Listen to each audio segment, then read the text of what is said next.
Today is Saturday, October 30th, 2021.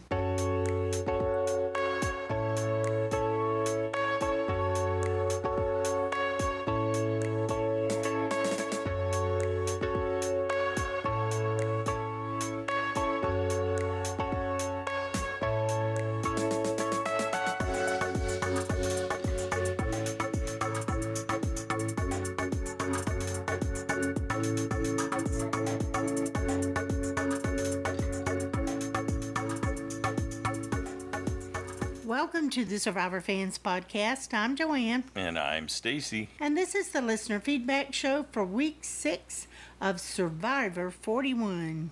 Got some passionate responses this week. Well, even we had more responses after we did the podcast. We started talking and thinking about us going, I don't like that part. And I don't like it. So, it definitely kept cooking long after it was done. Yeah, kept going, I feel unsatisfied. It's just left hanging like that. I hate that. Yeah, I think you had a good observation. A lot of time for us, it's like Shay was talking about, because we record really close to after we watch the episode. Sometimes it's, 20 minutes. As soon as I can go update pull the stats site or whatever I need to do that way. Yeah, so it's usually pretty raw when we do the recaps, and we haven't had time to think about the nuances, or it hadn't had any opportunity to let it simmer. Yeah, but as it carried on, we kept having more and more discussions, and then went back and watched it again, and yeah, it's definitely some of the super fans this week have struggled with this episode, and I understand parts of it, but what I'm really glad to be able to do is to bring us together so that we can share those different perspectives and discuss it. Yeah, and it's okay that you don't like it. It's fine not to like things. Absolutely. And I really appreciate when you take the time to say not only that you didn't like it, but why. It's that you put some thought into looking at it and trying to think of even how it could have been done to a more satisfactory outcome. Well, that's part of the fun. I think watching Survivor is processing the information and thinking about, well, what would I do if that had been me? What do I think I would do? Mm-hmm. You don't really know. I don't. No, because you haven't. Certainly, you don't know because you haven't been subjected exactly to those particular inputs and stressors and all of it. Yeah. So together, so you don't really know, but you can think through what you think you would do. Absolutely, and we've got some folks who've done that, and they're willing to share. Excellent. Yeah. Well, let's get to it. We have right. 24 people. First up, we've got a call from Pete. Hey, Joanne and Stacy. This is Pete from Boston calling here. Wow. This was an intriguing episode despite no vote off. So I'm going to let out a great big woo! Well, I will say this. It was awesome to have an episode without a quitter or someone get medically evacuated, because those are usually the only other times we don't see a vote off. And this was a very interesting episode. From the fake merge or merge, whatever you want to call it, seeing the two teams compete for that reward merge feast there, to Erica going on Exile Island, or to have a potential game-changing advantage. And then what are the odds, guys, of poor Xander being stuck with all the women again? It's pretty much the same women minus Evie. Crazy, man. I'm getting interesting vibes now. I think, Joanne, you watch Big Brother, I know Stacey, you're not crazy. And I'm bringing this up because when I saw Deshaun, Shan, Danny, and Liliana come together, it reminded me of the Big Brother alliance that controlled the game on this past season. That could be interesting, but that's only 4 people and not 6, although those guys do have Nazir, so we'll see. That could be interesting. But wow, there are a lot of things back and forth. I'm hoping things are going to be okay for Xander. He's got an extra vote in his idol, but people know about it, and I think people know about Nazir's idol. And I'm curious, guys, if Liliana's going to use her advantage to steal Xander or Nazir's idol there. So let's see if it pans out. She's going to do it at the right time. A lot of twists and turns. And Erica, will she make the move to make herself safe and all those women in Xander safe and make it so the other guys have to compete or not? I don't know. I'm a little on the fence because I think if it was me in Erica's spot, because I know she knows she's on the bottom, she should burst her bubble and do it. But I'm thinking Erica's not going to want to rub her tribe the wrong way. Talking about Danny, Deshaun, Nazir, and Cindy. So I don't know. It should be interesting. I'm hoping Erica does it because that would be really nuts. But we'll see, guys. And there's no extra clips anymore. Just 3 preview sneak peeks if you guys saw it this week before the episode. Well, let's see what happens, guys. What will Erica do, and who will start dominating the game now that it is the merge? Looking forward to it, guys. Woo! Whoa, thanks, Pete. Next up, we got a call from Christiana. Hi, Joanne and Stacy. This is Christiana from Massachusetts calling in with my feedback for the week on this mergatory episode. Things from this week that I liked. Number 1, I did not expect to be a huge fan of Nasir or for him to be hugely popular with his tribe. So that is something that's very different from Jabik predictions going into this season. What a great challenge. So hard. Something I've always wondered too about the challenges, especially things like that are so physical, is that they're not really eating. In this season, it seems like they're not eating at all outside of rewards. And so how, when you have no calorie intake, can you show any amount of strength? Is it really as hard as they show on TV? Or if you're there, is it a little bit more of a weaker performance, albeit still a challenge? Just because these are all people who are so malnourished, running and climbing things, or is it really as hard as it looks? Something I've always wondered and may never know. So this was a great episode for our USB, Stacey Erica. I thought she had a really good attitude about being sent to Exile Island. I appreciated that versus moping about it or having a breakdown, which would be understandable because it is a scary thing. And she said this was her biggest fear coming into the show. But when it comes time to choose to change the outcome of the challenge or not, for me, I'm thinking, what is there to think about? One way she's safe, one way she's not. So it's not even a choice at that point. And I do want to state a prediction for the record. I think what they'll do is they'll open at the challenge. Jeff will explain the situation. She'll kind of be like, well, what I decided was, and then they'll pause. They'll do one of those rewinds, and then they'll go back to her smashing the hourglass on the beach, flash back to present time, and she'll say, I decided to change the outcome of the challenge or go back in time or whatever shtick they're using that is so unnecessary. It's just you're changing the outcome of the challenge. It's not you're changing history. Jeff, you're being dramatic. Stop. And then finally, I wanted to close out with some of my Survivor Wednesday night rituals because I think that is a really fun question. So I do watch on Wednesdays. Survivor is, at this point, probably the only show I do watch when it airs. Originally, that was because I didn't have any other means to watch it because it wasn't on demand, and I didn't, at the time, have CBS All Access, now Paramount Plus, but I do like watching it live. And back when I started tuning into the show in 2017, it was partially because I didn't have anyone else in my life who watched Survivor, and I wanted to hear what other people thought about the show and the season. But I have now at least 3 friends and more that I didn't know at the time were fans of Survivor that watched the show. So that's really fun. So then I text them as I'm watching because they don't live around me. So I have someone to fraternize with as it's airing, and then I also have this community as well. So that's been great. That's all I have for this week. Hope everyone had a nice weekend, and I will talk to you next weekend. Bye. Excellent. Thanks, Christiana. I appreciate you sharing that. You know, I felt the same way as you know, if you listen to the recap, that of course she's going to do it. Why wouldn't she make herself safe? That's a given, blah, blah, blah.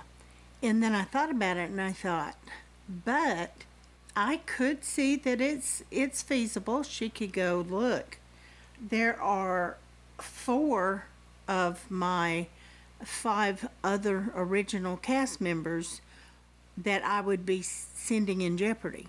Right. Do I really want to do that?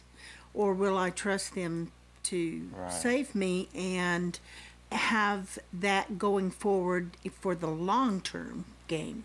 Will I bank long-term on these 4 people who were my tribe mates who just denied me 2 days from potentially the most critical part of the game, where we've come together in some merge-like form?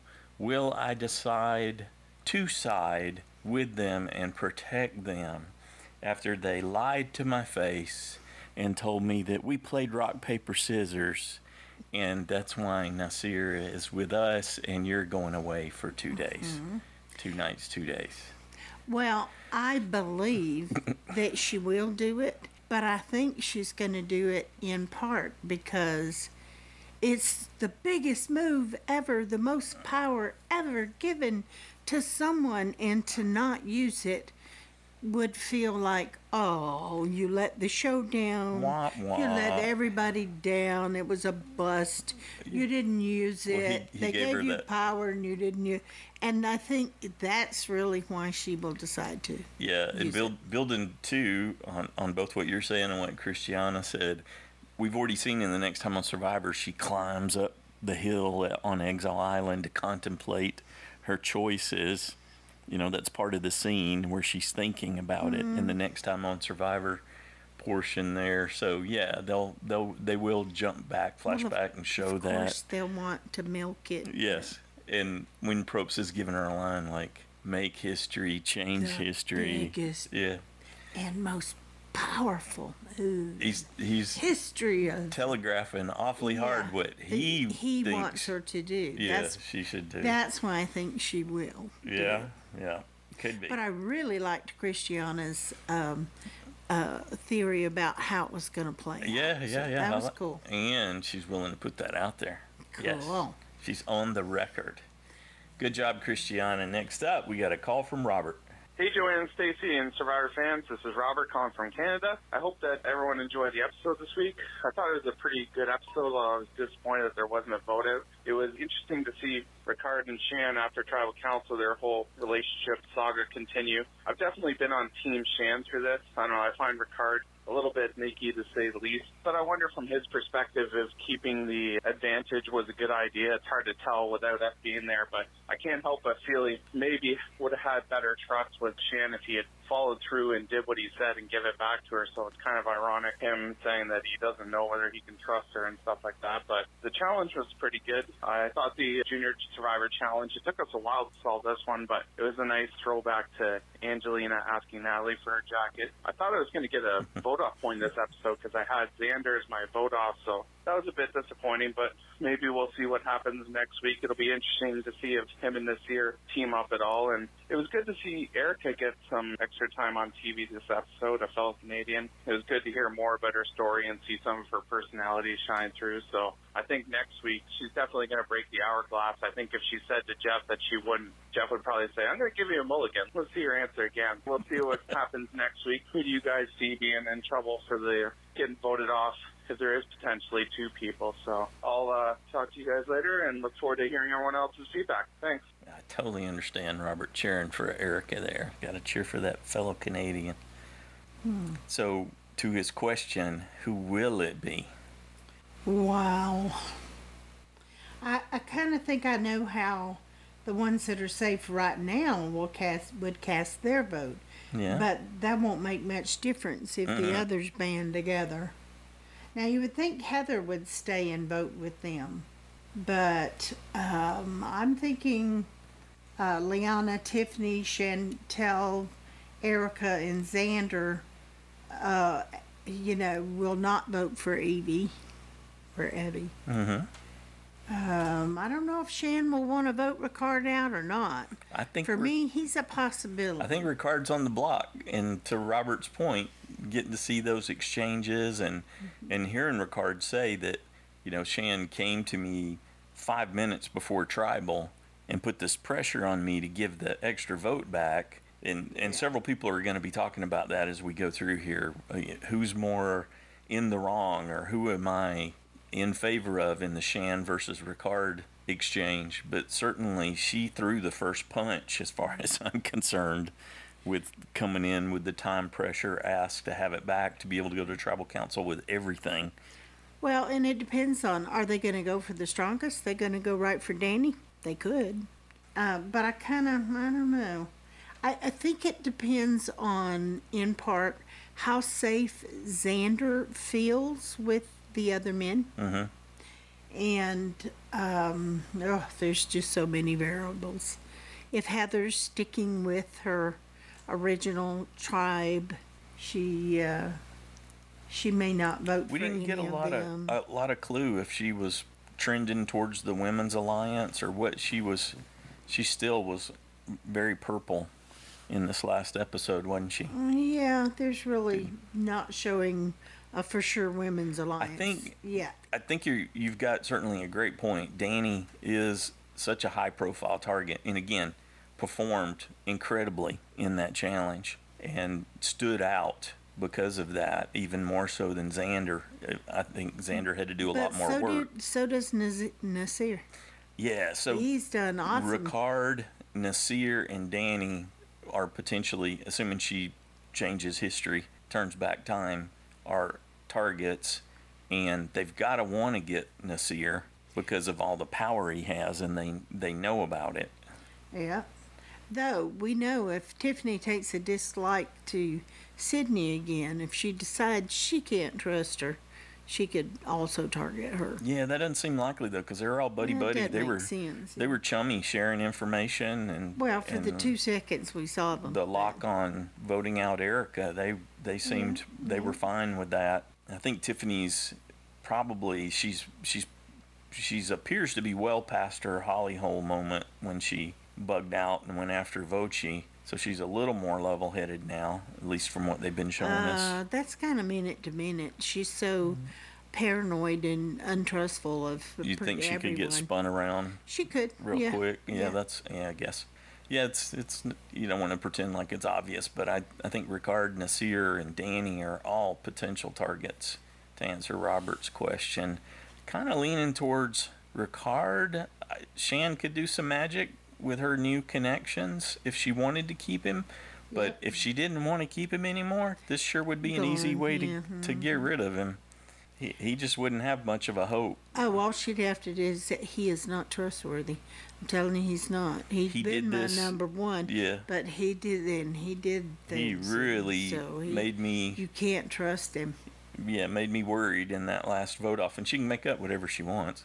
Yeah, or she could say, "Oh no, he's very trustworthy. We could have he could come in with us. He would vote however I told him." There's that too. If she chose to protect him. To protect him, yes. Yeah. So, and I don't really think Sydney would go against Danny. Oh, she would. She probably doesn't want to. Early. She probably doesn't want to right now. No, I don't think until she can get more established.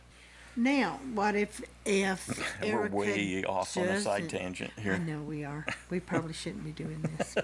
Okay. Well, we can save some of it for the wrap up. Robert, you got us going there, bud. Good job.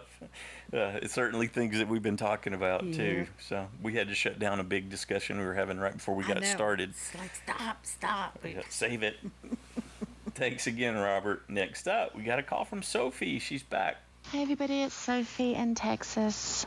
I've made this recording many times. I come across as very negative, so I'm going to try not to be negative. I've not enjoyed the season as much as everybody else. I've enjoyed Nasir and Xander from the beginning. I want to root for the underdog. I want people to be rewarded on their effort. Yeah, okay, so Xander shouldn't have told everybody. However, Nasir is playing great, and I hope he does really well. I think, Nasir's my number one. Yeah, I haven't enjoyed this season. I haven't enjoyed the advantages. I haven't enjoyed the way that people are really doing a lot of manipulation and backbiting. It seems to be coming off a little bit harsher than other seasons. It was quite light-hearted and friendly before, but this season is very, very different, and my husband says that it doesn't even feel like Survivor anymore, and they're not sure if they want to keep on watching. Last week was a really, really hard one for us to watch. I hated the Shan and Ricard confrontations, and yeah, it was just very, very uncomfortable to watch. Also, all the crying and the sad stories. It's becoming a little bit oppressive to me. I hate it. I cringe. I feel very uncomfortable. I know that everybody has got a hard life. Everybody's had an illness or something hard to deal with. I just want to watch these games, though, to get away from that. And it's really, really, really been sad for me to see a show that I love change so much. So if it wasn't for you guys, and yes, I'm going to keep saying guys, then I don't know if I could keep watching the shows. I hope it improves. I always prefer it once the merge hits, so we'll carry on. And finally we got to see some food, and it was a little bit reminiscent of old seasons. That was nice. I'm hoping that it slows down with these silly advantages and the hype behind them is less, because what was so good about that hourglass? Very, very anticlimactic. Apart from that, it's been great to hear you all, and everybody's loved the game still, so thank you. You guys have been keeping me going. And I wanted to thank Jody from one of her old podcast seasons. We were watching Parvati's very first season, I think. And Jody from Australia mentioned Anzac biscuits. And I Googled it during COVID and made them, and they were really, really, really good. So that was fun. I just wanted to come back and say thank you for that really good recipe. It's one I've made a few times now. It reminds me of these biscuits that they have in England called hobnobs. So thanks a lot. And apart from that, take care, everybody, and I'll try to keep calling. Bye. Yeah, thanks for checking in, Sophie. And I appreciate sharing that story, too, about the biscuits, or cookies, as we call them over here. Yeah, sorry it's been an unpleasant experience. I think we were all expecting one thing and we got something completely different. That always throws you. We wanted our old Survivor back. We knew it was unlikely to be as good as Winners at War, because that turned out to be a really good season with all those people that we were so used to cheering for. And it was an above average season for sure. And we knew we weren't going to be able to get that much enjoyment out of it. That's what we were guessing, I think, a lot of us. But to have so much change to come after all that hardship, too, it's just been compounding. And to find the positives like she was stretching for, I think, is certainly the right way to frame it. I don't really have a problem with how they handled the merge. That was nice. Shook it up a little, blah blah. But I don't like the whole rewriting history thing. The idea. So what was? Let me ask this: what was more jarring? Was the idea of this advantage where you could play the reverse Uno card basically, and change the flow of the game, or was it that it just was a cliffhanger? Okay. I didn't like the cliffhanger. Number one, I like things to wrap up in a nice little bow, whether it's what I like it to be or not. Because we're 40 seasons into that. But what I didn't like was Jeff telling them, if you win, you will be safe. You will not have to do the individual immunity challenge, and that was not true. Well, it won't, potentially won't be true. It still could be true. I know it could be true, yeah. But when I don't know, it's just like, okay, they did that. You told them this is what you win, and now you're going to take it away. It's a history. He's got a history that goes back to the early years of the game. The whole outcast thing. Yeah. And then we didn't like that either. Redemption Island, Exile Island.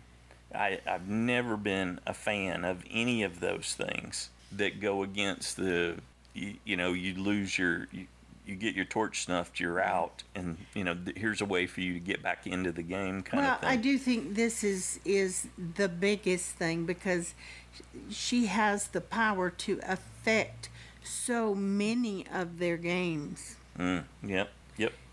And some for the good, some not. So, anyway, that's just how I feel. Let's check in and see what Shahin thought. All right. Hi, Stacey and Joanne. Hope you and all the Survivor fans are all well and safe. So let's just get straight into it. Can I state for possibly the third, maybe the fourth time, how much I dislike Shan and Corella Defoe?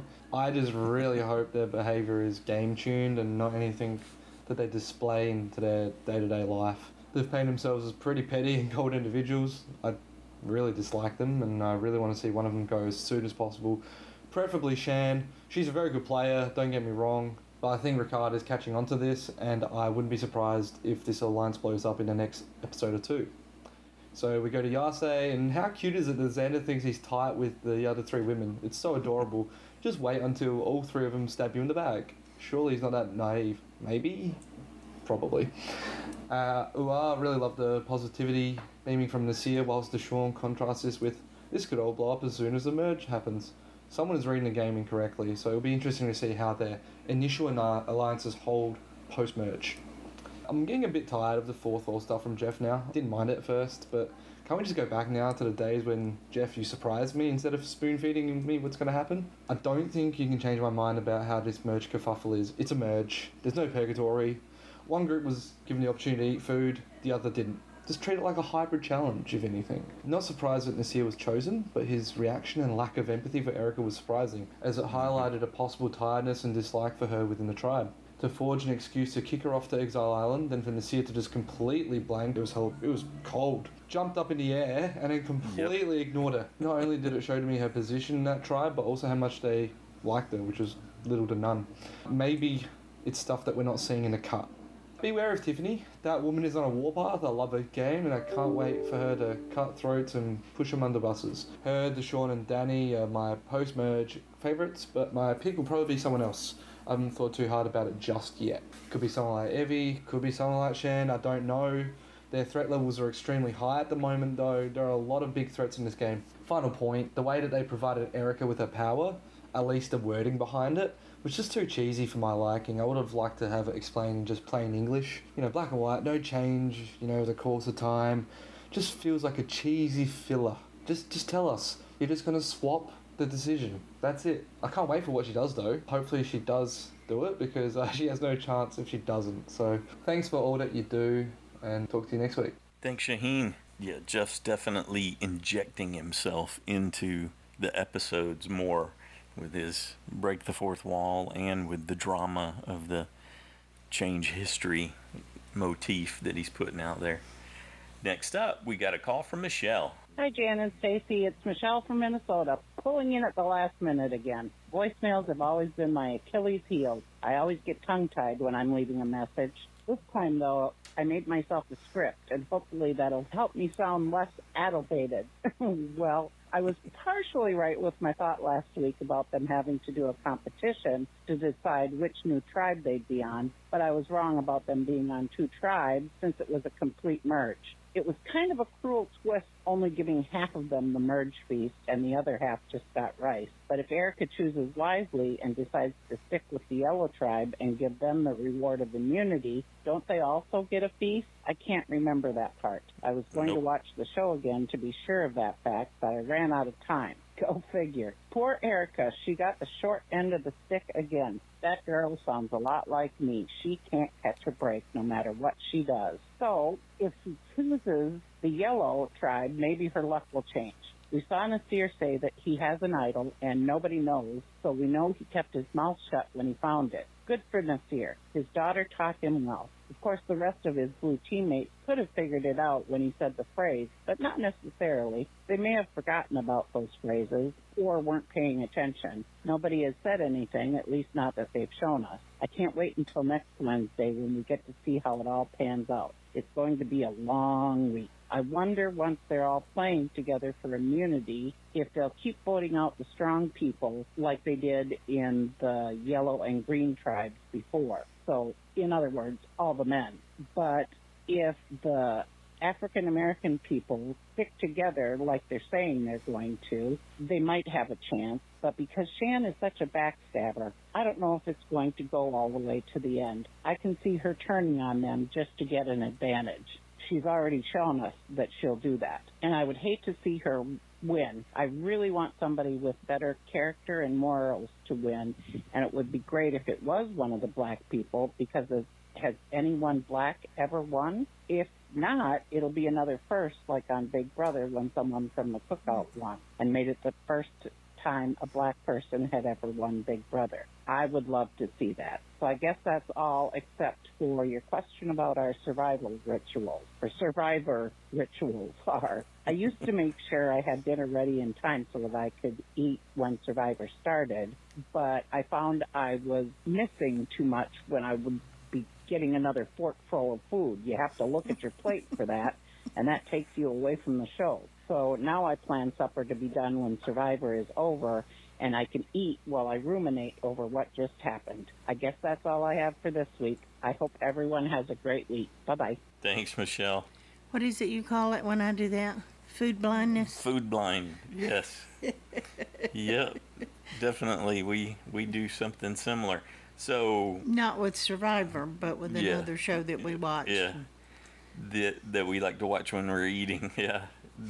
So Michelle, I guess it's going to surprise you to find out that there's a lot of African American people that have won. Yeah, well, I don't know if a lot out of 40, but Vesepia back in 2002, season 4 with Marquesas, yeah. Earl, cool Earl, call him cool, collected Earl from season 14, Fiji. He is a good person. I really like him. And Jeremy from season 31, Cambodia, Wendell from season 36, Ghost Island.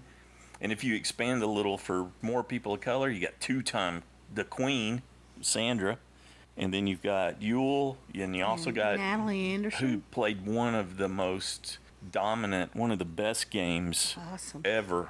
Yeah, so I was surprised because I thought, oh, I'll really zing this up for Michelle when I go in. I'll list all these people, and I thought there were people of color winning Survivor before Big Brother was on, but it turns out Big Brother started the same year as Survivor. You had no clue. No, I did. Yeah, that's again someone who like, hey, this doesn't know the show. It's been on that long, and they just had that happen. In season whatever that was, 23 for them. Yeah, that was a big thing for them. But yeah, huge for running that long. I don't think that's the same case here. Definitely not. It's not. Certainly the distribution isn't as much, but when they started recruiting and we got lots more diversity in the castaways. The diversity very much. Yeah, and you get these different angles on things too. So yeah, all that's good. Anyway, I thought you'd appreciate getting to hear that, Michelle. There's data. a back catalog of Survivor that you're going to have a great time digging into. Next up, we got a call from Boother. Hi, Joanne and Stacy, and all you Survivor fans. This is Boother calling in. Have you ever played a game with a child where during the middle of the game they change the rules or make up rules to give themselves an advantage so they can win? Well, that's how this season of Survivor is looking to me.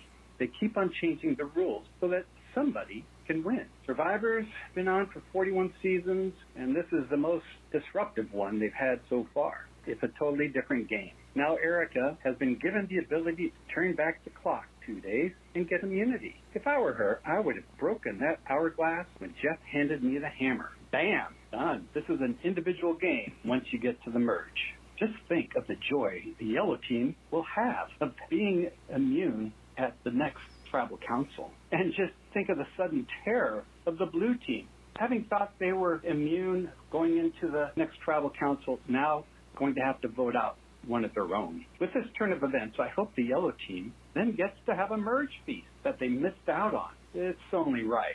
I think Leanna will use her power to grab Nassar's idol, and then the girls are going to vote him out. Just a side note on Leanna's advantage, it just seems disproportionate to the other advantages given to people who had to climb that hill. So, just saying, keep changing the rules. All right, that's it for now. You have a great day, and I'll talk with you later. Bye. Thanks, Boother. Michelle wondered that too, but there was no mention of them getting a merge feast.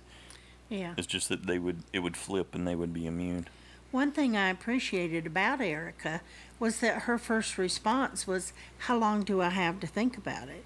Because I think I might have been like Boother, just grabbed the thing and smashed and went, okay, I'm safe. But then you would have another whole day to go, wait a minute, well, but I didn't think about this, and I didn't think things through, and I should think things. That's a good point. I actually appreciated that she wanted time to think everything through. The fantasy league completely skews your perceptions on things, because I had let go of Erica completely, and I was fine switching to someone else.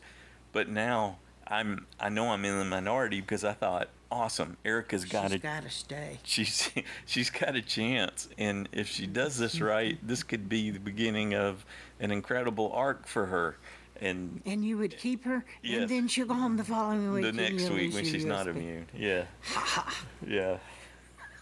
We've been going back and forth at each other because Joanne's got Deshaun as her USB. So okay, we are on opposite sides right now. Yeah. Thanks, Boother. Yeah, but we're nut jobs. Yes. Well, we are fans of Survivor. Can't stop ourselves. Excessively so. Yes. We're definitely in it. Next up, we got an email from Josh the Plush Moose from Massachusetts. Dear Joanne and Stacy, this episode irked me. Players should be able to trust Jeff when it comes to stated rules and stakes. There you go. My other observations. Jeff likes to get ideas from celebrities. The turn back time advantage came from Cher. That's funny. Good. Yeah, because we were just watching that, what was it, Battle of the Cover Bands, where they had the Cher look-alike. It was very timely. Good job. Ricard and Shan sounded like childish siblings arguing about whose toy it was. If history gets turned back, I hope Blue doesn't have to give back the merge fees. Oh. Yeah, I think we're all hoping that's the case. Ricard's idea of dropping the topic played more like dropping a yo-yo. Generally, a TV series is in trouble when it adds time travel. This is very true. Another podcast I follow would describe Ricard as a lying liar who liars? Yeah, I started to change that, but that's what he said, so okay. I left it.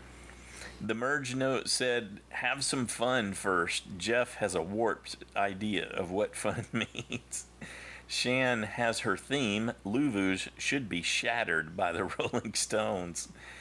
The way Jeff narrated, I half expected him to say he'd replace their merge with Folgers coffee. This season's twists show just how stir-crazy Jeff got during COVID lockdown. Yes, that's right on point. For a moment, I thought we'd have multiple smushed by boulder evacs. They had that challenge in, I want to say it was Guatemala. Yeah, it was Guatemala where they were rolling the big boulders around. Marcus. And definitely someone got rolled, right?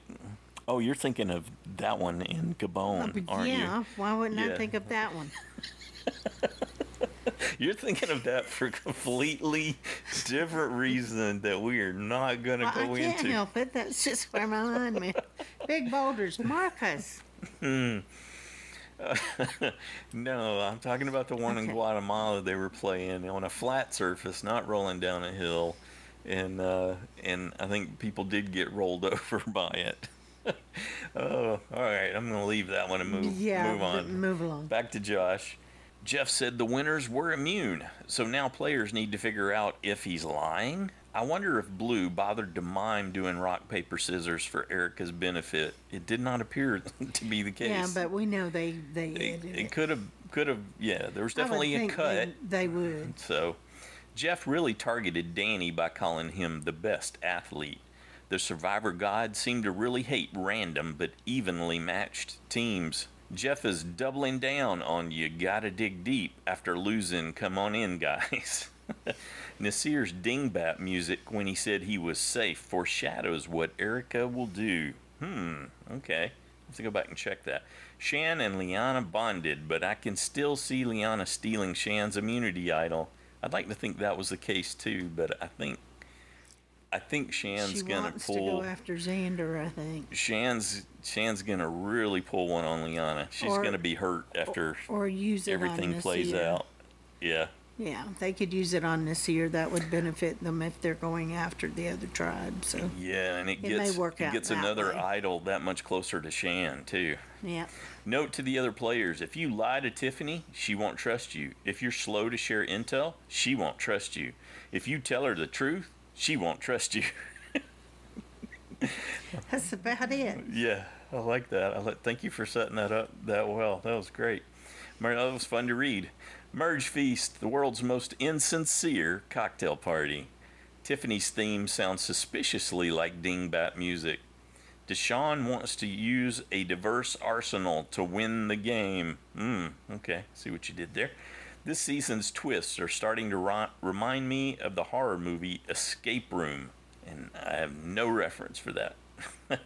Like Napoleon on Elba, Erica may stage a coup when she returns from exile. Indeed. Jeff's contract must be a doozy. He's got a private yacht. Next time Erica breaks the hourglass. Yeah, that was quite a big boat he came in on instead of one of those little Zodiacs, Yep. wasn't it? Yeah. Next time He Erica... needed more speed. Yeah.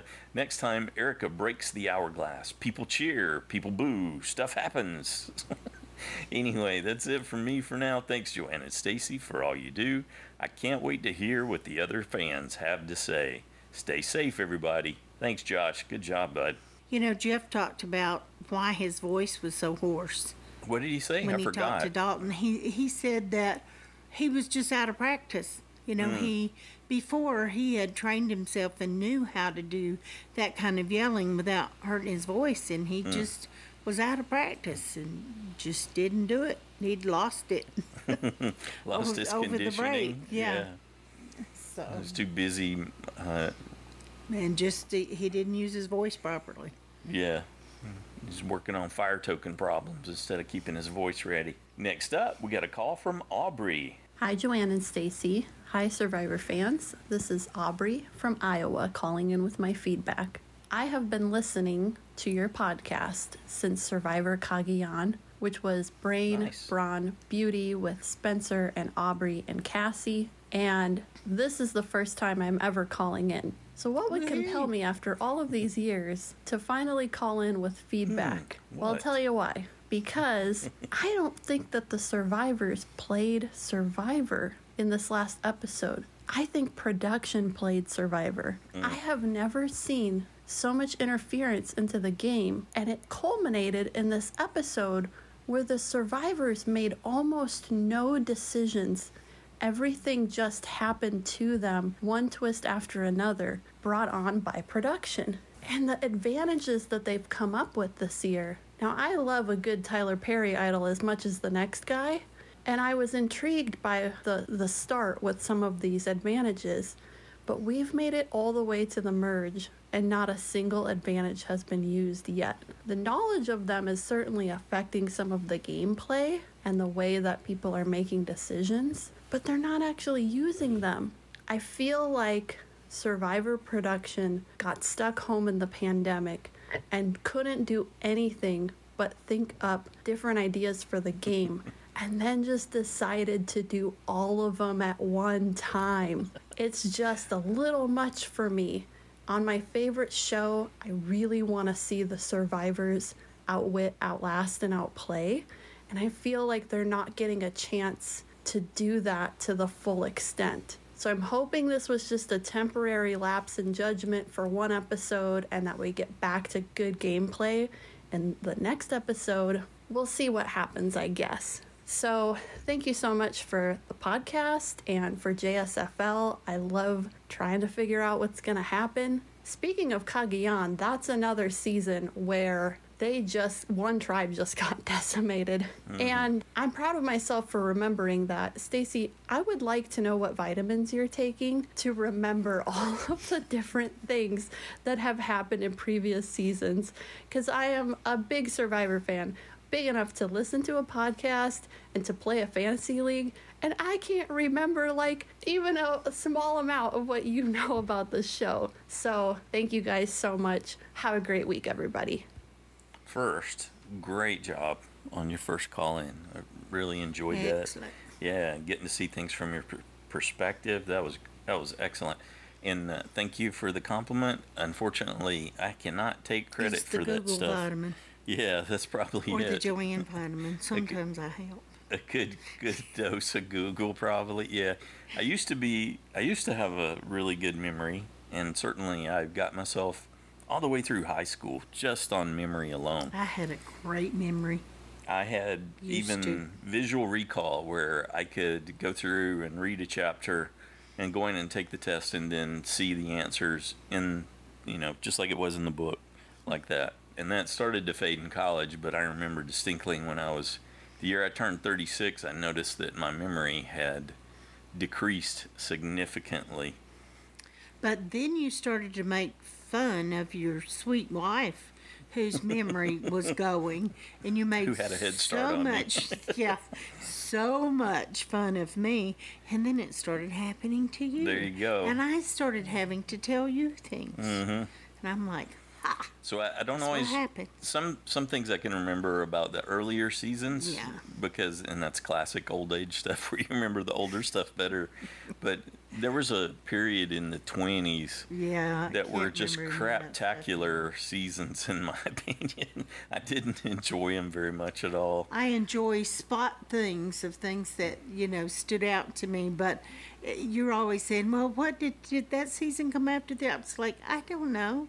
Yeah, I have no idea where it especially came when in we were there. doing interviews, I wanted to stay on top of a lot of that stuff. So if I needed to, because I've always been so impressed with Dalton Ross's ability to think on his feet. Dalton's awesome. And Dawson. Dalton's awesome. Dalton's awesome. Yeah. Dawson. Dalton is awesome. Yes, and I wanted to be able to do something like that. So I tried to keep a whole bunch of stuff in my head in case there was an opportunity to reference it in the course of the interviews. But we stopped doing those, and then, like I said, the 20s was a bumpy time. There's like 2 good seasons in that range. And then 30s, a little better, although there's some stinkers in the 30s too, but there's definitely some great ones in the 30s. So the earlier ones had more of an impact on me, I guess. Probably TMI. Okay. Thanks, Aubrey. Next up, we got a call from Ann and John. Hi, I'm John. And I'm Ann. We watched Survivor, and it was horrible. Yeah. It was the worst episode in Survivor history. Yeah, instead of woohoo, we say boo-hoo, boo-hoo. Boo-hoo! I'm pretty sure I can't hear anymore out of my right ear. Thanks, John, for that. Thanks for that. Exile Island, what do you think of that? It was weird. But the only interesting part was you could choose with that hourglass thing. Mm-hmm. But besides that, it was horrible. What do you think she's going to do? You going to reverse time or not? What didn't you like about it? I don't know. It didn't feel good. I don't know. I didn't like that there was no tribal council. Yeah, and it was in part 2. And then there was also a lot of... Boo-hoo, I'm leaving. Oh, no. Not again. Hi, guys. This is like 4 days later. I had to wait to chill out because I was just so annoyed with the episode. Our survival ritual. We leave the playground, rush home, snuggle up on the couch with blankets and our cat, and watch Survivor. Then we eat dinner afterwards and talk about the show. Now, you're probably thinking, wow, that's really late since you watch with your 8-year-old. And you would be right. So this is what we do. We watch at 5 o'clock. We still have cable. We haven't cut the cord, so we can log into the CBS website with our cable provider login. Then we have a separate browser we only use for Survivor, where we spoof our location for the East Coast, and we actually plug it into our TV and watch it live. So I know that's crazy. I'm not an expert. I just saw it on Reddit, and I verified it is legal in my state, and I'm paying for the cable. So I know that's kind of crazy. We would love to watch it on Paramount Plus, but they take too long to post it, and their app is tough to navigate and glitchy and not friendly for kids. So that's the background on our ritual. It works really good for us. We've tried variations, but watching with an 8-year-old, watching at 5 is much better than watching at 8 p.m. A lot less grouchy the next day, too. So, woohoo! Other thing is, if Survivor's trying to make it friendly for kids, they are not doing a good job of it. Because even though John can understand the twists because he's watching Survivor long enough that he gets it, it's... kids don't care about that stuff, and they don't want to know, like, 10 years of history on the people unless it's incidental camp conversation. and I'm kind of with John on this. So he's just really having a hard time getting interested, especially with no tribal council. He should never, ever do that again. All right, that's all I got. Bye. Thanks, Ann. Thanks, John. That is fantastic feedback. I agree. I wish, yeah, it was great to hear John say that he didn't feel good. Yeah, it didn't make him feel good. That's kind of how we felt. It's like, but I just feel like I'm hanging. It doesn't, that doesn't feel right. Yep, unsatisfactory, and I appreciated Ann's insight into how it's not fun for John. So your number one objective, to make it fun and to make it inclusive for the kids, you're failing at, Probst, because you're getting in the way. Okay, thanks, Ann. Thanks, John. Next up, we got a call from Drew and his crew. Hey, Joanna, Stacey. Hey, everyone. This is Drew. I know I'm not the only person here who is just thinking there's just too much. There's just too much. Like, every single twist feels more like a gimmick. Less is more sometimes. Less is more. The point of this is that I think there's just too much going on. Are they merged? Are they not? They're living on the same camp. What's the difference? I don't know, because they're immune, then the other ones are not. It's just silly. It's just like, what can we do to make this super different? And then it's like, well, how about not quite different, but also, yes, different. So it's just, okay. Those boulders were ginormous. They were just humongous. How did they build giant spheres? I just don't know. Of course, every single challenge this season is basically an enormous relay, and so it's putting their carpenters to work, so that's cool. But a couple of things I wanted to touch on before I wrap this up, and I'm going to make it quick, but I'm just wondering, why is it misogynistic for men to team up, but for women to team up, it's empowering? That's what I'm wondering. The other one, and I'm just wondering, what would happen on Survivor if a bunch of people of a different race decided to get together based on their race? I'm not trying to troll. This is like a legitimate question. I'm really wondering, because they're talking about diversity, and excuse me, but Liana, you're not the only person, if you live in Chicago, in your classroom that looks like you. I'm sorry, you're just not. So I'm wondering if things were on the other side, how would that come across on TV? It's a little disturbing to me personally, actually, to be quite honest. So it's just something that I've been thinking about. I don't really like how some of that is coming across. Just something to think about. I haven't really done the winner and loser of the week. I've been forgetting every single week, and so I'm going to make it quick and say, so far for this week, anyway, I'm going to say the winner is Erica, because she pulled it together, and of course she has to break the hourglass. Of course she has to. And the loser of the week, I'm going to give it to Ricard, because that guy is smarmy and smug. And the business of Shan, he was shady. And if I were her, I'd be backing slowly up and not turning my back on him. I'd be backing up, watching him as I go.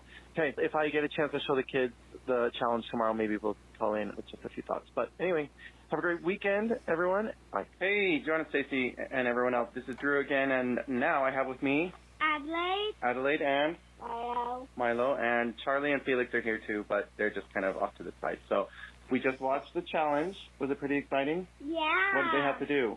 They have to dig out the boulders. Yep. And then they have to get the keys. And then they have to climb up. And Yep. then they have to do those puzzles. Then they had to do the puzzle with the letters. And who did you think was going to win, Adelaide? Blue. And I thought yellow. I love yellow. You loved it? Just enjoyed it. And what are we going to do now? We're going to go see Mom's race. I like skeletons. I am. Milo likes skeletons, and that's his costume. So, yeah, we're going to go see Mama's Haunted Half Marathon finish. And then later we're going to go trick-or-treating. So we hope everyone has a happy Halloween, and I hope you get lots of candy. Don't get too many tricks, only treats, huh? Bye-bye. Bye. All right. Yeah, Drew, you described Cook Islands, didn't you? Did you forget about that and all the blowback associated with it? It was not well received. You guys have a happy Halloween. Absolutely. Next up, we got a call from David. Hey, Joe and Stacy, it's David in Pittsburgh. Well, not Pittsburgh exactly. I'm on an island, not Exile Island and not Prisoner's Dilemma Island. Let's call it the Island of the Befuddled. So after the convoluted instructions in the challenge that got me here, even though I wasn't even in the competition, my tribe lets me go off to this island by myself. And now here comes Jeff with a hammer and an hourglass and gives me more instructions than he leaves, and I'm more confused than ever. So my tribe could have saved me and sent someone else from my tribe out to this island, but they didn't. So I was off on my own, and I knew that I was at the bottom of this tribe. And so now I know that if I go back and do nothing, I'm at risk to being voted out.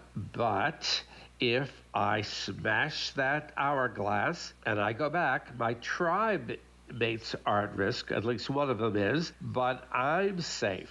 Okay, so did you see them play rock, paper, scissors to get me out there? Nobody else did. So I'm thinking, okay, Erica, smash that sucker and go back and tell them that you had 2 urns to choose from. You picked the wrong urn, and those are the results. You know, this is the first season that I played the fantasy league. It is really messing up on the way I watch this this show, because I try to play with my brain, but I always end up following my heart. And so, for example, I don't think Xander is going to win this game, but I have just watched this poor guy go week after week without even having a vote, knowing that he's probably going to get voted off as soon as the team loses the competition. And now I'm watching the same thing with Erica. I picked her to be voted out this week, but seeing how her tribe treated her and how she went to the island with, I thought, good sportsmanship, I just really felt for her, and I thought, I can't see her. I can't see me picking her to be voted out. So I want her to smash the glass and stay. Even in spite of everything I'm reading online, I have the sinking feeling that she's not going to do it, that she's going to remain loyal to her tribe, who's not loyal to her. She's going to go back there, let things stay the same, and they're going to vote her out. So I'm keeping her as my vote out pick. My heart, my brain, befuddled island. Talk to you next week. Bye. Oh, that was awesome. Good job, David. Next up, we got a call from Parker. Hey, it's Park from Indiana, and I gotta be honest, I am very annoyed. I legit hated this episode. It's the first time that I've hated an episode of Survivor that hasn't involved outside the game, personal stuff, ugliness, because it's so ridiculous. It's so unfair, too. I don't know how this got cleared to happen, because they have to get every twist and game element they come up with cleared as being fair to the castaways by like professionals that aren't involved in the CBS production. So I don't know how this got cleared, because this is so unfair. You're gonna have 12 people vote at a tribal council, but 7 of them are safe. Only 5 are eligible to be voted out. This is insane. Plus the fact that all season there's been opportunities for cross-tribal communication, and the idols thing, this phrases, and surely people have caught on it when they were all activated. There's no way there were still people who didn't understand what was happening. This is ridiculous. So all of that information is out there already. Now everybody's swapping stories, everybody's mingling together, and there's 12 people voting. 7 of them are safe. That's so unfair. I wouldn't be mad if the 6 people who won the challenge didn't go to tribal and then the rest did, and like one of them won immunity. Like, that's fine. Also, the 2 people not being put on a team, stupid. There's enough people for equal number teams. There's no reason why the exile thing should have happened. Plus, the fact that this episode doesn't even matter, because the person on exile is given this time machine that lets them go back in time, change the outcome of the challenge, even though those people deservedly won that challenge. When has winning a challenge been a bad thing? When has finding an idol been a bad thing? I don't understand what is happening this season. It's so contrary to everything we've been told in Survivor. Now, everybody who does something good is getting screwed over because drama. Erica is going to smash the thing. There's no debate. No matter what scenario. It doesn't matter who is on exile. It doesn't matter who won the challenge. that person is going to be mad, they're going to be upset, and they're going to smash the thing. That's how this was set up. There's no debate. All the strategizing, everything we've seen won't matter anymore, and we're just going to have to redo it all. It's ridiculous. This episode is pointless. There shouldn't be a pointless episode in this season. There doesn't need to be a filler episode. End it with somebody going home. Make it a 2-hour. I don't care. Or just not have this dumb twist. I don't know. That's all I got. I'm going to go see Dune tonight. That'll be more exciting. See you guys next time. Oh. Don't say anything. Oh. I'm not sure about that. Enjoy yourself. Well, he's already seen it by now. Well, no, still. Okay. Other people might not have. What a double whammy, though. Only our opinion. We just said we didn't love it, but... And it's just for a similar reason in terms of the unfulfilling feeling that you're left with at the end. But let's just leave it. Yeah, okay. So, thanks, Parker. Let me rewind just a little bit. Okay. So, Survivor's never been fair. I say this from time to time. Ever. No. There's so much luck involved. There's no way that you can think things are fair. I think what Parker's referring to was I believe it was a Yao Man interview at one point where he mentioned that there's someone from CBS Standard and Practices when they run the challenge that's there and they review the challenge. And I think what they're looking for is making sure that all the teams or tribes in those challenges have an equal opportunity. And so it's the same lane 1, the elements in lane 1 and lane 2 and lane 3, or lanes 1 through 12 for individuals are all roughly equal. That's why you see things that are height adjusted, and to make sure people aren't having unfair advantage just because they're taller or shorter or whatever. But there's always been challenges that fair in that physical sense more so than the game's not fair. Let's face it. Yeah, that the game's not going to jerk you around. Yeah. No, and ever since idols came in and all that stuff, and there's been unfairness in terms of and you go in knowing there's all kinds of twists and turns, and you have no control over it. At the same time, I totally understand where he's coming from. Absolutely. Just like the other folks, there's so many unfulfilling elements that we're wrestling with here in it. I tell you, the thing that I really hope doesn't happen is it's shades of season 8 Game of Thrones, where you got these people who are in control and they totally ignore the first principles of the story that had been established just so they could do something cool. And this has that feeling to it. All these elements seem like they're in that same vein. You want me to stop talking about Game of Thrones season 8? I know. Sorry. Okay. I didn't say a word. I could see it in your eyes, and I was thinking expressed you're that off before. on a tangent again. Yeah. Okay. All right. Doing stuff just because it's cool and ignoring everything that's come before, not a good plan. You need to get your first principles down. Yes, sir. Thanks, Parker. We appreciate you sharing that and how that episode affected you. Next up, we got an audio from Mike. Hey everybody, this is Mike over in Cromwell, Connecticut. I do not want to be a Debbie Downer tonight because I'm really not happy with how this episode ended and the direction of Survivor for this season and the future. But I'm going to talk about the things I do like and then end with the things I don't like. But I really enjoyed Shannon and Ricard early in the episode. They're going to turn on each other. I think that was definitely major foreshadowing for the future episodes. Those are two major players, and I think their relationship is splitting, and down the line it's going to get really spicy between those two.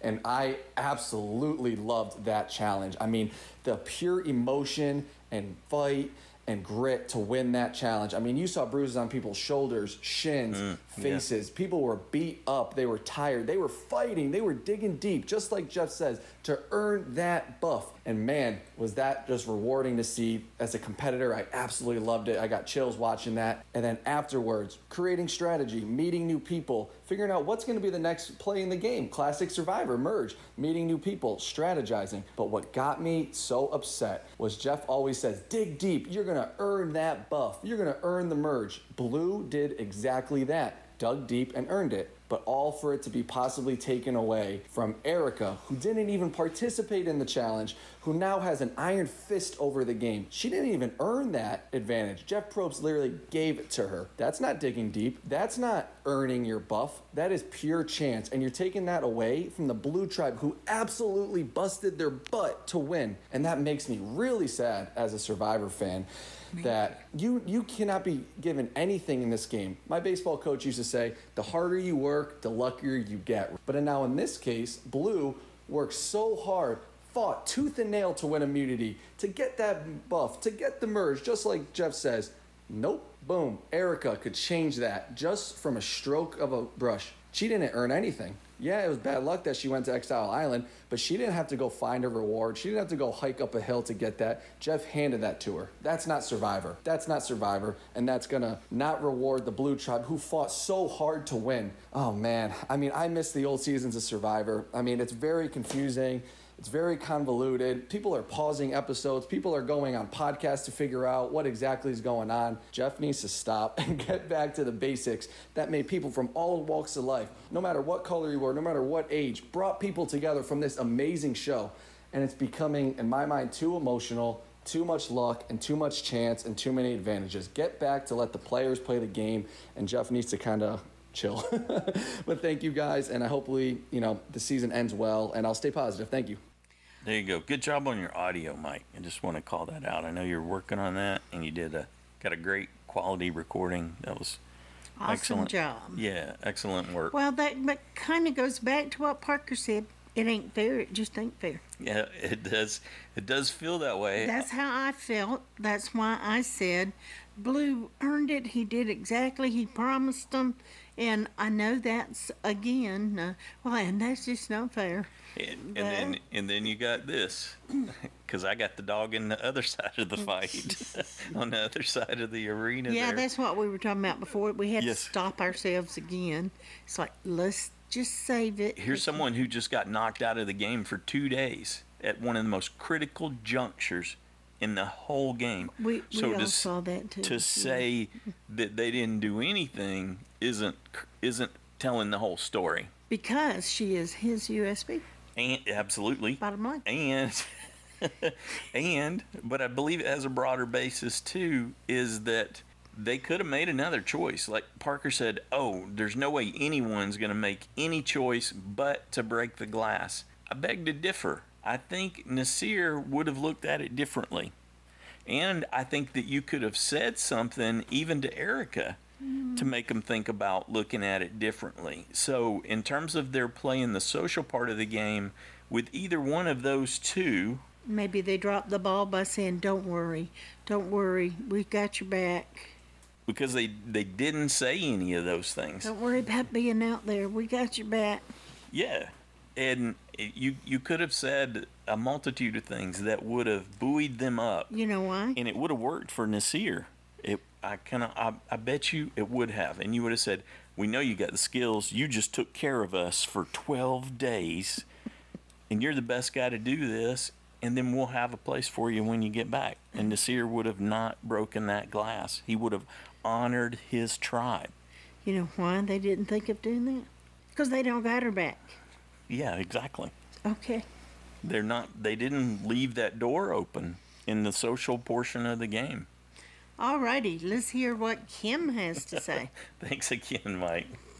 Next up, a call from Kim. Hey, Survivor fans. This week I picked Ricard to go after a conversation with Cameron. I really think Shan is vulnerable, but she has that alliance going with Leanna, so I thought maybe she'd flip the script and get Ricard out. But after the challenge, it looks like he's better off than Shan. My first thought about being exiled is that Nasir would have no trouble being on the island by himself. Remember in years past when we would talk about elements of the game that looked like they might be cost-saving measures? Well, only half the merge tribe gets a feast. That's buy one, get one level. I like Danny, but he's talking too much. If the ladies didn't have the heads up already, they certainly will be thinking about protecting themselves going forward. I'll tell you something about teachers. Teachers have their eyes everywhere, and they often know a lot about what is going on, even though some of the students may not realize that they know what's going on. Tiffany jumped on the Leanna and Sean team, and now she knows all about it, and they should look out for Tiffany. Never share your idol info. Never, never, never. Next week, Erica can only choose to smash that hourglass. I kind of wonder now, is it outwit, outlast, outplay if the game is going to pull some kind of trick that randomly rewards somebody who clearly has been chosen as an outcast by the other players? I'm not sure I like it, but I did have Erica as my USB, so just for this 1 year, I'll take it. As to my routine, now I just watch it at my house and just take notes, but in the past, before COVID, I would go to my neighbor's house and we would have a glass of wine and we would watch Survivor and we would talk about stuff. And that was really fun, and I hope we can get back to doing that again really soon. Bye, everybody. Have a great week. Thanks for everything, Joanne and Stacy. Thank you, Kim. Thanks for sharing. Yeah, it's great to hear and I hope you get to do that again, too. That sounds like that was a great time. Next up, we got an email from Nicola in Kentucky. Hello, Survivor family. I'm out of time again, so I thought it would be easier to jot down my very few thoughts on the episode this week. First, I'm glad I was wrong about my prediction last week, although I don't think my scenario would have been any worse than what we got. What a terrible twist. Second, it's a miracle that no one was hurt by that giant ball. As Stacy said, no way production could have got in there fast enough if it started to roll backwards and people were in the hole. Third, I'm going bold with my picks and putting Erica down as my vote off. Whoa. She doesn't smash the glass and goes home. Next up, it will be Shan and Ricard facing off. Can't wait to hear everyone's feedback. Thanks for all you do, Joanne and Stacy. Cheers. All right. Thanks, Nicola. Yeah. Up next, we have an audio from Rebecca. Hi, Joanne and Stacy. This is Rebecca calling back in Northern California. I liked the episode, but I'm not sure I liked the twist. Yeah, it was very interesting. It was definitely out of left field, but how game-changing is it really going to be? Because the way I see it, no matter what Erica does, it's like damned if you do, damned if you don't. Either way she picks, she's going to really tick off half of the merge. The ones who think they're in the clear, if she chooses for them to have to go to tribal, they're all going to be mad at her. If she goes the other way, the rest of them are all going to be mad at her. It is not a situation I would want to find yourself in. Yes, it gives you power for a day, and then you're just sort of at the mercy of everybody else because you've made enemies of half the people. When she was sent to the Extinction Island, was I the only one who expected Reem to come out and be like, hey, dude, and welcome her in? I was like, no, we were done with extinction. Why are we back here? I'm not sure it landed exactly the way for me that it needed to land. I more saw, well, this makes more trouble for her. It doesn't give her great power. It gives her a short burst of power and then the possibility of making a lot of enemies. Path forward for her. I don't know what I would do. I guess I'll wait and see what happens. The alliance I am supporting, definitely the team who won, because it's got my USB, Danny, and all the guys that I really like. Danny was incredible when he just jumped right up on that wall like it was nothing. I thought that was really amazing. Still want to see more of the blue team. I really like the alliance that the four guys and ladies they really kind of felt like they resonated with each other and they wanted to work together because those are all people I like very much.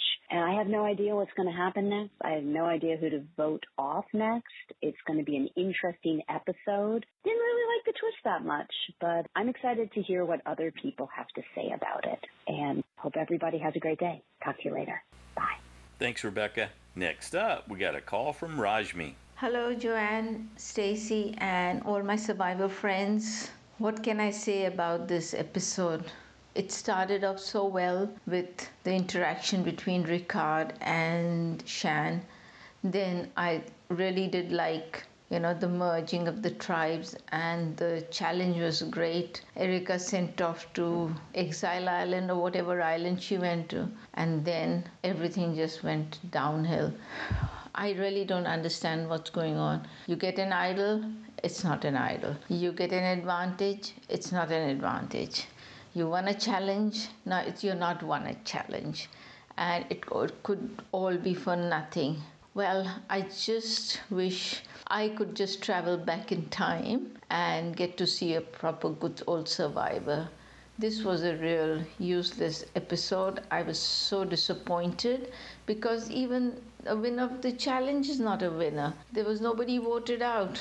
Anyway, I'm just keeping my fingers crossed and hopefully the next episode will be a good one. On that note, cheers. Cheers, Rashmi. Thank you. Next up, we got a call from Noelle. Hi everyone, it's Noelle calling from Albuquerque. A great feedback episode last week. That was so awesome to hear everybody's different perspectives and insights. It was really interesting, and I love feeling like I'm watching the show with all of you guys. I know it's not Thanksgiving yet, but I'm so grateful to have Survivor back. Okay, good moves. Sydney called that the merge wasn't going to be easy. That was clever. I really like Sydney, I have to say. I love the way that her confessionals crack me up. I wish that I felt that way about myself too. She's funny. Bad moves. Shan seems like she's getting kind of cocky, at least at the beginning of the episode. It seemed like she was getting a little cocky with Ricard, feeling like she's on top of the world. I also feel like it's making her a little bit sloppy. Good move. I liked Jeff talking to us, the audience. I like the behind-the-scenes stuff. I think that's kind of cool and fun and different. However, since we all know it's a TV show, can we give them their swimsuits? Bad move on no swimsuits. Good move. I love that Stacy takes out all my ums and pauses so that my feedback sounds so sharp and on point. Thank you, Stacy. I love the giant obstacle courses. They're so fun. I really like watching those challenges. Bad move. Ricard is making it clear that he doesn't trust Shan, and I think that he should probably work harder to make her feel comfortable so that she doesn't target him now that she has more options. Good move. When Danny scaled that wall in the challenge, I was so impressed. Wow. Xander saying mergatory, that was funny. I like Xander so much better than I thought I would. When I read his bio and I judged his book by the cover, I thought, oh, I hate this kind of Survivor player. Everything's easy for them. They're young and strong and they'll get along with everybody and do well in the challenges and everything will come easy for them. But nothing has come easy for Xander, and he has maintained a fun attitude throughout and still been fun to watch in spite of it. So I'm really liking him a lot better than I thought I would. Good move. Erica was smart enough to know that they put her on Exile Island on purpose. I'm so naive. I was like, I don't think they picked her on purpose. I do think they did rock, paper, scissors. Oh my gosh, this is why I'd be so bad at Survivor. Okay, bad move. Shan talking about Liana's advantage in front of Tiffany. Oh my gosh, Shan, what are you thinking? Okay, and has anyone recognized Danny yet? I wonder if that's going to come up. When Jeff was trying to explain to Erica about the hourglass, my first thought was, oh my gosh, turn back time. She gets to bring back Sarah, my USB. Of course that wasn't it.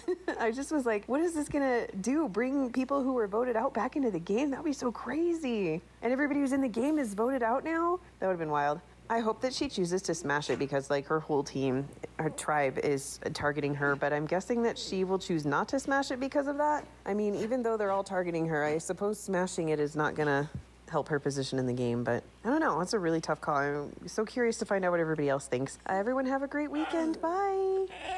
I heard a puppy. Yeah, good job. I wanted to say goodbye to Mommy. Good job, Noelle. I enjoyed that. And yes, I am here to take your ums out and whatever other filler words or whatever to give the best audio version as of well you. As ours. I don't get all of ours, but it's easier to get theirs, which is another reason we ask for it in manageable chunks so that I can do that and give a really tight, good version with good flow. So thank you. Thank you for the thank you. Yeah. Next up, we got a call from Jade-n-Christine. Hi, Joanne and Stacy. This is Jade and Christine from Hawaii. Aloha. So we just loved this episode. It was so fun. However, we're not a fan of it being a two-parter. Yeah. We felt a little cheated about that. Definitely. And just thought, why didn't they just give us a 2-hour episode? Hello. That would have been fine. We were totally down for that. Yeah, that would have been fine. Then we could have seen everything. Yeah. But I did enjoy watching more of Shan and Ricard in the beginning. Mhm. And I thought it was interesting that Shan and Liana, after their alliance of tears, or whatever you want to call it, they had this conversation. And Shan totally outed Liana. And I don't think that was an accident. I think it was on purpose. This is what Mom said while we were watching the Yeah. episode. It's like she wants power. She's so greedy for power, for all these advantages. And that's why she says something to Liana in front of Tiffany, because she wants to have the control in that situation. And I think she's playing well in some ways, but in other ways she's being so fake. Like when she told Erica, "Love you," as they're walking away and leaving her there, I'm like, you don't even know Erica. Yeah. What is with this? Yeah, it feels so fakey. Yeah, I think she just wants to feel like she's still a good person. Yeah. Even though she's doing these things, but she just needs to own it. I mean, I don't think Ricard feels bad at all. Not at all. So, yeah, own your evil, Shan. Yeah, it's a game. It's Survivor. It's not real life. That's right. Yeah, and Xander, poor thing. I do feel sorry for him because he's just stuck right back into a group of bossy women, his aunties, are gonna tell him what to do, but it could work to his advantage, being that he can say he's not a threat, or they don't see him as a threat. Yeah. So he might be able to just coast along on that. Yeah, and ride just it a align little bit. himself with the women. Yeah, Maybe there you he can go. do that. Mm-hmm. Yeah, well, obviously we think Erica's going to smash the hourglass, right? Yeah, she's going to smash it. Yeah, and we'll see what she says about it at the end, whether it's by chance or on purpose. Either way, if she doesn't smash it, that's insane. She's going to smash it. She has to smash it. I hope she says, I couldn't decide, so I did rock, paper, scissors. So, With herself. Yeah, with myself. And just let that decide it. Yes, I would love that. And by the way, Joanne and Stacy, because you were talking about Stacy's wings, Mom and I are going to get wings next time. I was listening to the feedback episode and I texted Mom as soon as I heard that. I was like, let's get wings. Yes. Yes, awesome. Can't wait to hear more from everybody, like what your rituals are. Maybe it doesn't have to be about food. I was thinking maybe you have a wine pairing with your episode. Is it bold and adventurous, or is it safe and sweet? Yeah. Is it a cab night? Is it a rosé night? We don't know. We don't know. Thanks, everyone. Talk to you soon. Thanks, Jade-n-Christine. All right, that made me hungry for wings, and you ate all the rest of the wings. I did. Didn't you? Yeah, I devoured I get them. some when they're first cooked, and just forget it after that. Cause You had plenty of opportunities to I have know, wings. I didn't want them. I didn't eat them all in one Usually day. by the time I want them, they're gone. I just don't even Okay. think about them because that's your thing. Mm-hmm. You do. You Breakfast, love those. lunch, and dinner. Absolutely. That's exactly what you do. Or at least breakfast and dinner. Yeah. Next up, we got a call from Jody. Hey Survivor family, Jody in Brisbane. So to the question of how I watch Survivor, I watch it by myself these days. I used to watch it with Helen, but then all my hours were crazy. The day following I have to start super early, have to be up super early. So it's just not easy anymore to have a visitor. And so this week was very interesting. I thought initially, like when they've drawn rocks and you've got a stacked team, I thought, oh my goodness, these guys are going to win, which they did, and I felt like it was a bit of Probst sort of making sure in a way that the more physical people were protected and not in danger at the merge tribal. But, it didn't that turn on its head when the perceived weaker Erica goes off and comes back with all this power. And I agree, she would be not so crazy to put herself in danger by refusing to smash that hourglass. I don't know how it rolls out. Does she buy any favour with the loser / time travel winner portion? I don't know, but it would just seem madness to go back to tribal and say, oh yeah, nah, I didn't smash it, and now I'm at 1 in 6 risk of going home. Crazy. I wonder if we will have anybody sort of dip in and say, yeah, also going for this shot. And are multiple people able to take this shot at once? Choosing this week is going to be a bit of a mind meld, I guess. Yeah. Wow. So with more females being on the loser/winner side, would that mean that more of the men are at risk possibly to go home this week?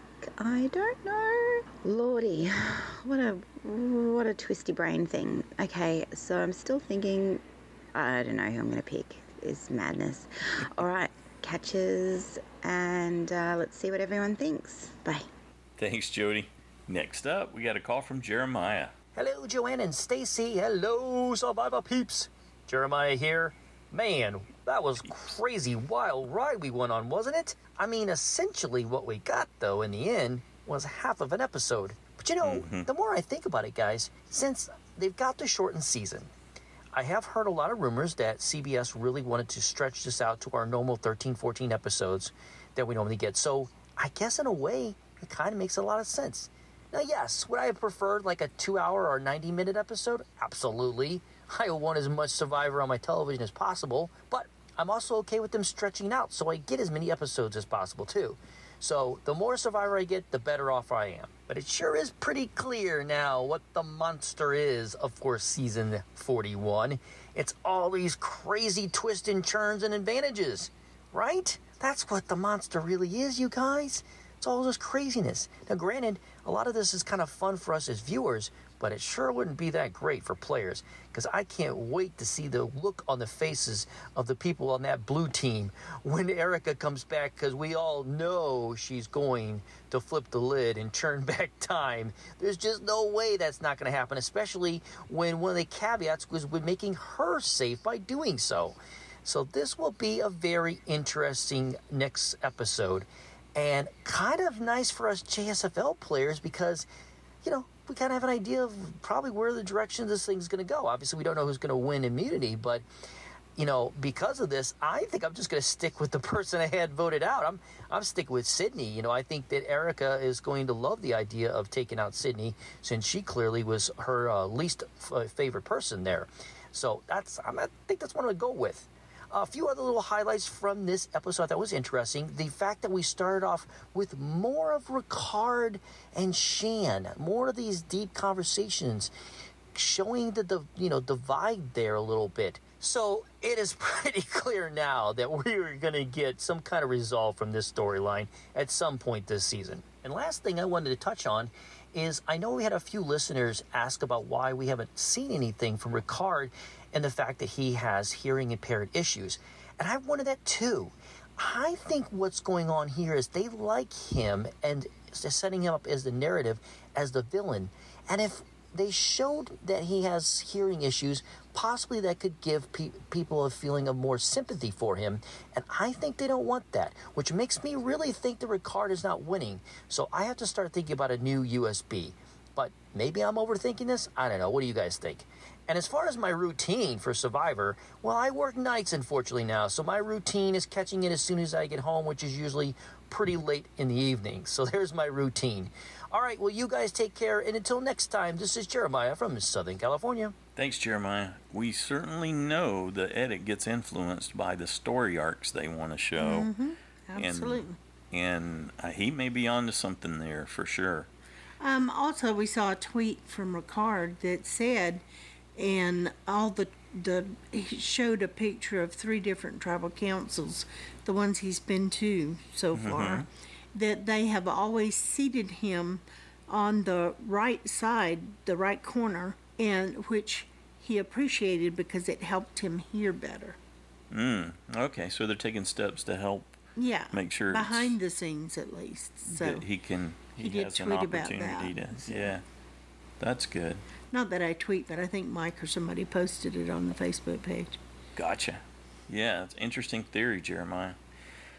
What a dilemma you have having to switch. But we're not going to help you with it. You have to decide. Oh, okay. All right. Next up, we got a call from Jen. Hi, everyone. This is Jen in California. I just want to get off my chest right away. I feel like this is going to be a common theme for me for the rest of the season, since it has been from the start. I love a good twisty twist just as much as the next guy, but I feel that this season is way overproduced. Jeff just couldn't help himself after being quarantined for so long, I guess. I am so overstimulated that I am almost bored. I know it's kind of a contradiction in terms, but that's kind of how I feel. There's so much being thrown at me that I almost just want to mentally check out. For instance, at the Merge Challenge, if I were starving and dirty and my mind wasn't working so well, I would just want Jeff to stop talking. I couldn't follow all of his rules sitting at home watching it. It was just so twisty. I can't imagine what those poor starved survivors were thinking, having all of those twists and rules thrown at them. And I do not like Jeff talking to us. The whole looking at the camera and letting us see the camera woman and letting us in on the little secrets, it's just not for me. Now, as for my other thoughts, no, I'm actually still on to Jeff. He has turned over a new leaf. He is so encouraging. He is such a fascinating post-quarantine study for me. He used to be so snarky during challenges, and now he's just so encouraging. He just loves this underdog, David versus Goliath, come from behind theme, and he's just leaning into it. Poor Xander with all those women, they had no chance. As soon as my son Andrew and I saw the teams, Jeff said, the blue team, and we both said, also known as the winning team. That outcome was very predictable. Sorry, yellow team, I know you tried hard. And speaking of the victory, they made it look close, but do you think that Xander and that other woman saying the puzzle solution out loud was what clued the blue team into the solution? They were floundering before that, and the edit showed the yellow team twice say what the correct answer was out loud during the challenge. I think that made a difference, or they wouldn't have showed us that twice. I think Xander's mergatory word is a great word. And Exile Island, I love Exile Island. I always have, and I liked Erica's little soliloquy out there. I feel like it was really inspirational. And poor Erica, I know that there are production members out there with her, but I would not like to be alone, especially when it gets dark. Now onto the Merge Beach. I feel like Shannon and Leanna made a lot of social mistakes right off the bat when they hit the beach, talking in front of Tiffany and such. I wonder if that's going to come back to bite them. And I've decided that I don't like the knowledge is power advantage. It's going to make someone who worked so hard to get their advantage just end up being a sitting duck. I think it just messes with the integrity of the game just a little too much for my taste. Having said that, though, I think I'm in love with the turn back time twist. But we'll see how I feel about that after the next episode. That's it for me. Till next week. Thanks, Jen. Next up, we got a call from Paul. Hey, Paul, Louisiana here. Okay, aside from the merge fiasco, the biggest thing I took away from the episode was just how badly Chantel screwed up by asking Leanna about what advantage she received while Tiffany was standing right next to her. That was just, wow, bad move. And that led to Tiffany letting us know that she can't trust Leanna, who's the only reason we're still suffering through all this Tiffany nonsense. In Tiff's mind, I'm pretty sure she thinks that she's done protecting Leanna, and now she's just going to look out for number one from here on out. I have to say that I'm liking her less and less. And did someone say she's charismatic? I have that written down here in my notes with a huge question mark next to it, and I forgot to check that out before I sat down. You know, I'm just waiting for that moment to come when Tiffany decides that Heather can't pull her weight and has to go. But let's get back to Chantel here. It looks like the honeymoon is over between her and Ricard. If I were him, I would have kept that extra vote. The damage is done. I'm fairly sure Chantel will never trust him again, and all Ricard has left is bad blood with his only remaining tribe mate. Yeah, I would have kept that vote as a consolation prize. So, here we are in season 41, and we have a challenge that determines who gets a merge feast and who doesn't. Can you imagine how that meeting went at CBS? How can we cut costs? I know, let's merge and then feed only half the players. Well, how can we do that? We can split them up as soon as they put on their new buffs and pit them against each other. Well, is there any way we could whittle that meal down even more? Sure, let's isolate one player and just give them rice. So yeah, there was certainly some incentive to win that challenge, huh? And poor Chantel, she cried so hard after losing, you'd almost think that she hasn't lost 4 challenges already. And I've been trying to work the phrase, "Can I have your jacket?" into this feedback, but no matter what I come up with, well, it sounds as bad as broccoli being little trees or goats on AstroTurf. In other words, it ain't a-working. So finally, I believe that Exile Erica has no choice but to flip it. This is an individual game now, and she knows where she stands with her tribe, so safety should be her number one goal. To be honest with you, I think the previews give away the fact that she's going to turn back time, because when Jeff asks her what her decision is, it sure looks like she's going to hurl. So hey, maybe it's a good thing she only had rice out there. And to wrap this all up, if Erica does turn back time, I'm hoping it'll be Tiffany who goes. Otherwise, if she doesn't and things remain the same, possibly Evie? But honestly, I'm not sure if Erica is safe regardless of her choice or only if she breaks the hourglass, because with all these rules and exceptions, well, I'm somewhat befuddled. If Erica's not safe, well then she could possibly be the next vote out.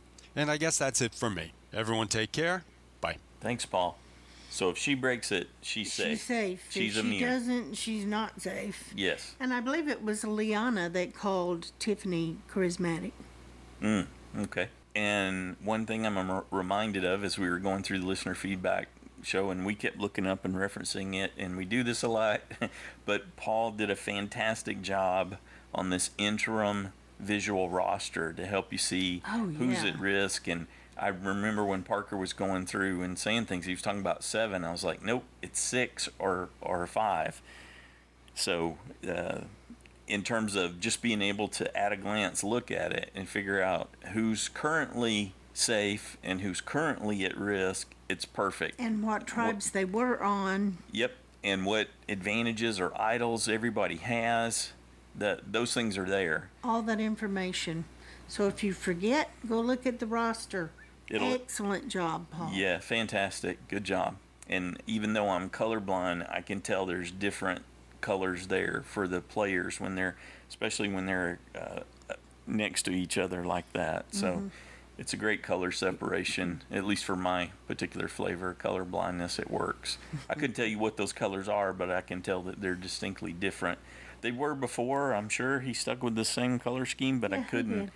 I don't know that I could tell as much, but when you see them side by side like that, it's really easy. He's really good to get the history. He packs so much information into the roster, and it's really good to have there. Well, we're all anxious, I think, is where we are, to see how this resolves itself, and I'm curious still if it's going to end up being a double. I don't know how they'll stretch it out if it's not, but... Well, I kind of think Liana wants to use her advantage. Oh, she's eager to pull the trigger, and just like... already mentioned Nasir, because those that know what was said know who has the idols, and I think they might target him. Contrary to some of the discussion in the listener feedback show this week, I don't think everybody knows everything. It's not clear that there was a full share, because there were... Well, we know Xander, Tiffany, Liana, and Evie all know. And Ricard. And Evie told Deshawn. Yeah, there's a big open there, isn't there? We went back and looked at that in episode 2 when when she told him when they made the deal, and she made sure he got an extra vote, and she told him about Xander having the immunity idol, and told him, appeared to be telling him how that worked. Yeah, and that we decided that might be why he didn't go look for it. He didn't want to lose his vote. That was a theory that you had, although it seems like it'd be awfully hard not to go grab an idol, especially when you're winning all the time and you don't even have to worry about voting. From that perspective, so there's at least 2 people on blue that have heard about the different idols. We know for sure Ricard and Tiffany know. So the only people we don't know about is the other people on the original Blue Tribe, Sydney, minus Deshawn. Sydney, Erica, pretty sure he would have told Heather and Danny may not be privy. Yeah. So, but the majority is, I think. Certainly the green and the yellow tribe. Plus Deshawn. That makes a majority. Yeah, okay. And, of course, Nasir. Nasir, yeah. So although Nasir doesn't know who has extra votes. There's people like... Oh, extra votes. No. There's people like Liana it's got the knowledge and vote. Evie that have more knowledge. Potentially even... Oh, yeah, even Shan, because Liana shared all the stuff that she knew with Shan. So... Well, and Evie knows that Deshawn has an extra vote. Well, and she came back and told them what she did, I think. So there's the potential. Yeah, but everybody doesn't know everything. I just flashed back on something Noelle had said in her feedback, too. When when she heard the turn back time thing, I thought the same thing. I thought, oh no, they're going to bring back all the voted off people, or she's going to get to bring back one of the voted off people. Well, Probst did also talk about that might be something they would do in a previous in a upcoming season. He said that they're certainly not done with these kinds of twists, right? He's got more planned. Well, the fact that he brought it up. Yeah, and 42's already in the can. Yeah. So, they kept doing some of these things for that, too. But I don't want to even think about that right now. Nope. Yeah, I'm just eager to see how this thing resolves itself. And like some of the other folks are talking about, Erica's in a rough spot. Even if she does save herself, if, is having the 2 extra days, the makeup days that she's going to get potentially, is that going to be enough to build an alliance, to find a way in? Well, the more I thought about it, because I thought, oh, she has to do that. Why wouldn't she do that? But then I thought, well, but after that vote, where's she going to go then? Yeah, but she, the other aspect of that, or another dimension, is she's got to get herself some time to find a place to go. Yeah, she's already at the end of the rope. They clearly sent that message to her. So, well, but would it give her goodwill if she saves them? It may be that you just need enough cover to fall into the background, because the fallout from the vote that'll happen. So let's assume she smashes. She's safe. So then Danny, Deshawn, Evie, Nasir, Ricard, and Sydney compete. One of them is going to be immune, and then someone's going to get voted out. Well, Nasir's got an immunity idol. So. Until Liana takes it. Well, that's the thing. She could do that, or they could go for somebody like Sydney that's easier, or I guess even Deshawn. Now, what's the... I would exactly. Hope, I would hope Chantel and Liana would kind of not let them do that. What's not agree to do that. The fallout going to be from there? Doesn't Erica just immediately pop back up as the next most likely to take out? Or is there some scrambling? Is that, how's this going to play out? Well, I would imagine if she goes into the right now at-risk tribe of the girls and Xander, then Heather's probably going to be looking for a little help there too, because she's not on the inner circle there.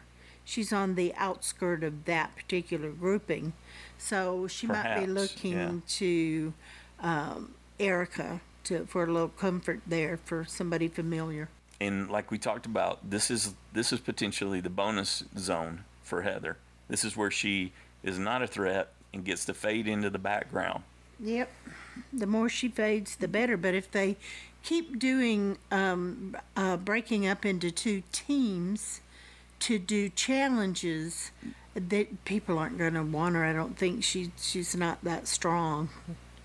Though she did okay, she got through, but I don't think she was very strong. A lot of help from her friends, but made it happen for sure. Yeah, they made it work. But poor Xander, how long is he going to last if he's got to carry all the heavy things and every one of them climbing on his back? Yeah, there's the next, and that was just the way the teams ended up that time. It could be completely different. That's not locked. Yeah, no. Going forward, it doesn't have to. The flip side to that too, or the other aspect to that, is that he immediately pops up as a high value target after this next vote. So that could take the target off of Erica. It's like, yeah, we really want to disarm Xander because he's rocking the immunity idol and an extra vote. Well, absolutely. They could start trying to, pick the stronger guys off again. Yeah, they could split the votes. Why not split the votes between Xander and Danny at that point? So, and you mentioned, would Danny, Deshawn, Liana, and Chantel want to bring in other people of color like Erica or Nasir, Ricard? Could be a path. To up their numbers. Yeah. So that could be another path. Yep. So there's so many possibilities Mm-hmm. that I am anxious to see what is going to happen, who's going to swing which way, and you don't know till they go to a tribal. How will they adapt if she breaks the glass? Yeah. Yeah. Really fun. So- We want to say a huge thanks to everybody who took the time to be a part of this week's listener feedback show. If there's one thing I can say is one of the biggest positives of the whole season is we've been having a blast on these listener feedback That's shows. true. And we got a lot of different opinions and different, people coming at it from different perspectives to help us look at things and see different aspects of the game, things you didn't even think about, or to understand too how it's hitting the audience in different ways and the reactions to things. So, because we want our favorite show to keep going, obviously, and we want to be able to get together and share our experiences at the same time. Now, also, if you play in JSFL, don't forget to make your Week 7 selections for one person voted off and 4 people that you think will still be in the game at the end of the episode. Now, because the promo for episode 6 said the 3 tribes will merge, we set the website to accept new USBs for this week. However, because they only partially merged, I wouldn't recommend you doing it this week. You're going to have another opportunity after the next episode airs. We're going to leave it open. We're going to extend it, yeah. We're going to extend it until 7:30 Eastern, 4:30 Pacific time on Wednesday, November 13th, which is the So you got a lot of week after time. this. You got a lot of time to think about it, and you'll have a little more information. And this will be your only opportunity to select a new USB this season, whether your USB is still in the game or you don't have one. Mm-hmm. And we'll make sure to announce that again next week to remind you. So, yeah, you're welcome to go ahead and make a choice right now or to wait. Why would you? But just to get something locked in so you didn't pull a Drew and miss it completely. Pull a Drew. Or a Stacy, which has done that as well. Don't pick on Drew. Oh, come on. It's so fun. Well, that's true. Okay. Oh, come be a part of these listener feedback shows. We'd love to have you join us. We got a voicemail line 206-350-1547, toll free 844-643-8737. You can record your own audio like Mike did. He did a great job this week, and he attached it and sent it in an email. Sometimes you don't have that much time, and like Nicola, you can jot down some notes, and then we'll read it into the show for you. The email address is joanneandstacyshow@gmail.com. Feedback's due noon Pacific time on Saturdays. We ask that whether you're writing it or recording it yourself or calling the voicemail line, that you think about giving us content that'll fit in a 3-minute bucket. So, not more than that. Zach can take out your pauses and ums and all kinds of filler words to help you meet that parameter. But I just ask that you try to avoid sending 9, 12, 15 minutes worth of feedback for me to go through. Please don't do that. If you can. And the earlier the better. You guys have been doing a fantastic job getting it in so I can manage all of it and make these shows possible. You know something I just thought about? What's that? I wonder what we would do. You know, The Walking Dead, well, you don't watch that with me anymore, but... Awful writers. Just horrible writers. Stop speaking.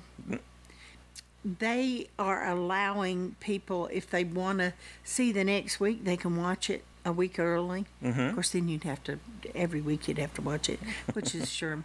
But would we do that if it were Survivor? Do you think we would do that? Go in and watch it before it airs? Sure. Yeah. Why would we wait? Why would anybody who's part of the podcast here wait? With The Walking Dead, I was like, yeah, I'm going to wait, because then you'd have to wait, 2 weeks, or you'd have to keep doing it and going in every week, and then I didn't want to fool with that. But I just thought about it. Would I do that if it were Survivor?